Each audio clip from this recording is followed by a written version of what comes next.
നേർവേദി പ്രഭാഷണ പരമ്പരയിലേക്ക് ഏവർക്കും സ്വാഗതം. സുവിശേഷകൻ കുഞ്ഞുമോൻ തോട്ടപ്പള്ളി ഇപ്പോൾ നിങ്ങളുമായി ദൈവവചനം പങ്കുവെക്കുന്നു. ശ്രദ്ധിച്ചാലും.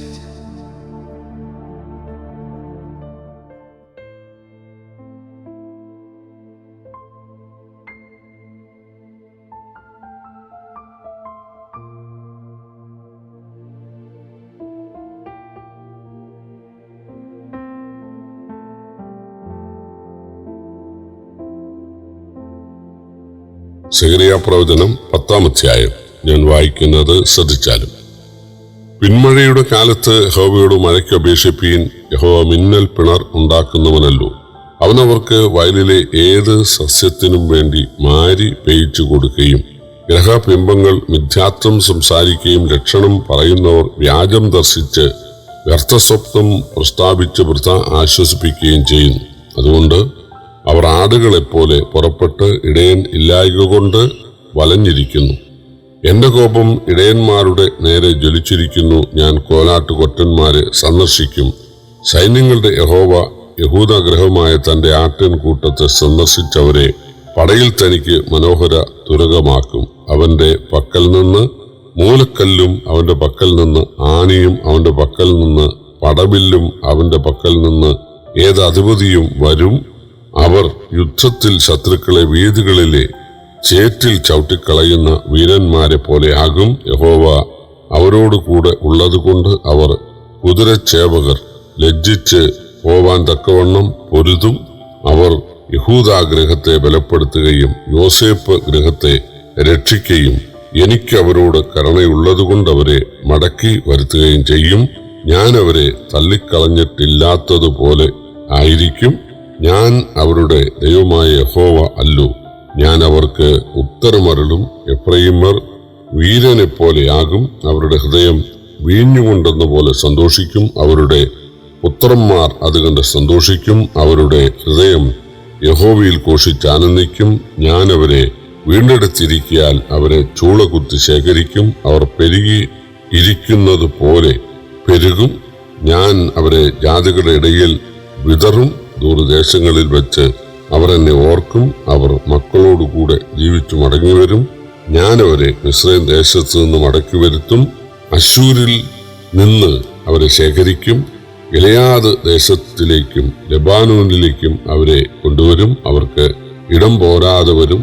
അവൻ കഷ്ടതയുടെ സമുദ്രത്തിലൂടെ കടന്ന് സമുദ്രത്തിലെ ഓളങ്ങളെ അടിക്കും. നീല നദിയുടെ ആഴങ്ങളൊക്കെയും വറ്റിപ്പോകുകയും അശൂരിന്റെ ഗർവം താഴുകയും മിസ്രയീമിന്റെ ചെങ്കോൽ നീങ്ങിപ്പോകുകയും ചെയ്യും. ഞാൻ അവരെ യഹോവയിൽ ബലപ്പെടുത്തും. അവർ അവന്റെ നാമത്തിൽ സഞ്ചരിക്കും എന്ന് യഹോവയുടെ അരുളപ്പാട്. ഇസ്രായേലിനെ അവർ ചിതറപ്പെട്ട സകല രാജ്യങ്ങളിൽ നിന്നും ദൈവം മടക്കി വരുത്തി ശക്തിപ്പെടുത്തുന്നതാണ് 10-ാം അധ്യായം. 1-ാം വാക്യം. പിന്മഴയുടെ കാലത്ത് മഴയ്ക്കായി അപേക്ഷിപ്പീൻ. ഇത് കൃഷിയുടെയും വെള്ളത്തിന്റെയും കാര്യമല്ല, ആത്മീയ കാര്യമാണ്. ഇസ്രായേലിന് മുൻമഴയും പിന്മഴയുമായ 2 മഴയാണുള്ളത്. കൃഷി ഇറക്കും മുമ്പ് മുൻമഴയും വിളവ് വർധനയ്ക്കായി പിന്മഴയും.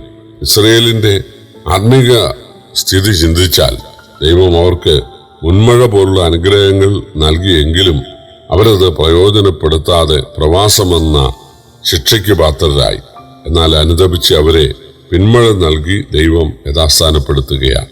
2-3 വാക്യങ്ങൾ പറയുന്നത്, ഇനി ഗ്രഹബിംബങ്ങളോടോ ലക്ഷണം പറയുന്നവരോടോ ആലോചന ചോദിക്കരുത്. മുമ്പ് അത് ചെയ്തതുകൊണ്ടാണ് ദൈവം അവരെ പുറത്താക്കിയത്. എന്നാൽ ഇനി ഇടയനെ പോലെ ഇസ്രായേലിനെ കൂട്ടി ചേർത്ത് താൻ മേയിക്കും എന്നാണ് ദൈവം വാഗ്ദാനം ചെയ്യുന്നത്. 4 മുതൽ 6 വരെയുള്ള വാക്യങ്ങൾ, ആട് അല്ലെങ്കിൽ ആടുകൾ പടക്കുതിരകളെപ്പോലെയാകും. ഇസ്രായേൽ മക്കൾ ദൈവത്തിനു വേണ്ടി വലിയ ആയുധങ്ങളായി മാറാനിടയായിത്തീരും എന്നാണ്. 7 മുതൽ 12 വരെയുള്ള വാക്യങ്ങൾ, അവർ മിസ്രയീം അശൂർ തുടങ്ങിയ ദേശങ്ങളിൽ നിന്ന് മടങ്ങി വന്ന് ഗിലെയാദിലും ലെബാനോനിലും താമസിക്കുകയും കൃഷി ചെയ്യുകയും സമ്പന്നരാകുകയും ചെയ്യും. അവർ യഹോവയുടെ യുദ്ധങ്ങളിൽ വീരന്മാരാകും. ആർക്കും അവരെ തോൽപ്പിക്കാനാകില്ല.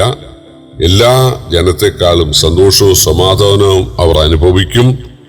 അവരെ ഉപദ്രവിച്ച അയൽ രാജ്യങ്ങളെ ദൈവം ശിക്ഷിച്ച് ക്ഷയിപ്പിക്കും. യേശുവിനെ രക്ഷകനായി സ്വീകരിക്കുന്നവർക്ക് ഭൗമിക നന്മകൾ വാഗ്ദാനം ചെയ്യപ്പെട്ടിട്ടില്ലെങ്കിലും അവരായിരിക്കും ഏറ്റവും സമാധാനം അനുഭവിക്കുന്നവർ.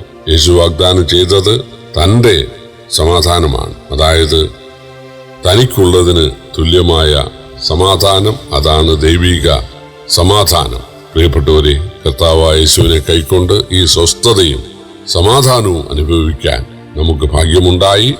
നമ്മുടെ പ്രിയപ്പെട്ടവർക്കും ഈ സമാധാനവും ഈ സ്വസ്ഥതയും ലഭിക്കാൻ, ഈ ദൈവ നിയന്ത്രണം ലഭിക്കാൻ, ഈ അനുഗ്രഹം ശാപത്തിന് പകരം ലഭിക്കാൻ ദൈവം ഇടയാക്കട്ടെ. കർത്താവിന്റെ വലിയ നാമം വാഴ്ത്തപ്പെടുമാറാകട്ടെ.